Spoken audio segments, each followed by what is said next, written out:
কি এখন আমাকে অনুভব করছেন?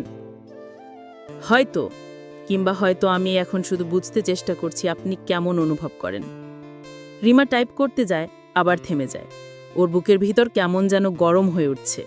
একটা অচেনা, মিষ্টি অনুভূতি। সময় চলে যায়। রাত 1টা পেরিয়ে গেছে। কথা থামছে না। কখনো মজার কথা, কখনো স্মৃতির কথা, কখনো নিঃশব্দ হাসি।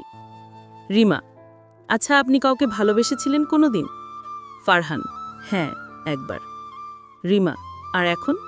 ফারহান: এখন আর কাউকে খুঁজি না, কারণ কেউ এসে নিজে থেকেই থেমে যাবে মনে হয়।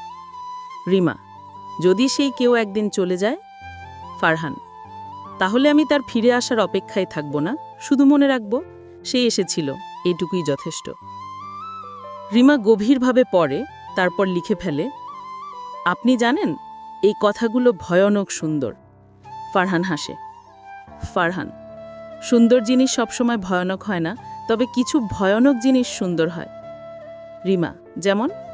ফারহান: যেমন তোমার এই সময়টুকু। ভয়ানক দেরি রাত, তবুও ভয়ানক সুন্দর লাগছে।